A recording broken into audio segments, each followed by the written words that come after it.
તો આજે વાત કરીએ બાળકોના રસીકરણ વિશે।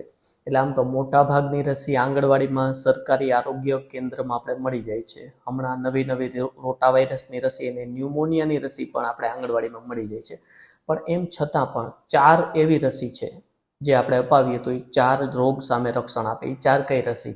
તો એમાં કમળો, અછબડા, ટાઇફોઇડ અને ગાલપચોડિયું। કમળો, અછબડા, ટાઇફોઇડ ને ગાલપચોડિયું, આ 4 રસી એવી છે જે તમને સરકારી હોસ્પિટલમાં નથી મળતી, અને આ 4 રસી અપાવો તમે તો તમારા બાળકને આ 4 રોગથી બચાવી શકો। અને જો એ રોગની અસર થાય તો બહુ નહિવત માત્રામાં એની અસર થાય, એટલે વધારે તકલીફ ના થાય।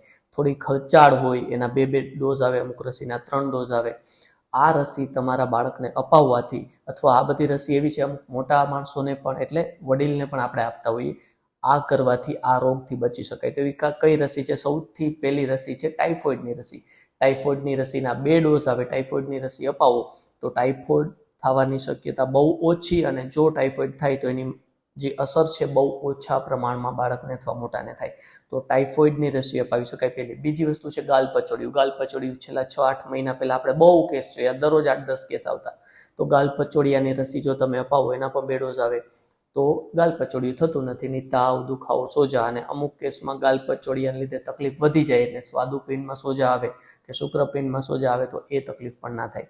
ત્રીજી વસ્તુ છે અછબડાની રસી। અછબડા થાય એટલે શરીરમાં દાણા નીકળે, તાવ આવે, ઘણીવાર ઉધરસ થાય, અંદરની ભાગમાં પણ ક્યારેક દાણા નીકળે। અછબડાના 2 ડોઝ અપાવો તો અછબડા ના થાય। અને ચોથી વસ્તુ છે કમળો, કે જે દરરોજ આવે છે। આના માટે આપણે ઘણા બધા વિડીયોઝ પણ બનાવ્યા કે સાદો કમળો આવે એટલે 10-15 દી તાવ, ઉલટી, આંખ પીળી, પેશાબ પીળો થાય। આ બધી રસી તમે અપાવો તો આ બધા જાતના રોગ છે એ ન થાય। પણ એ બધી થોડી ખર્ચાળ રસી હોય, જો તમે લોકો ખર્ચો કરી શકો તમારા બાળક માટે, તો એ બધી રસી છે જે તમે પ્રાઇવેટ હોસ્પિટલમાં અપાવી શકો। Thank you.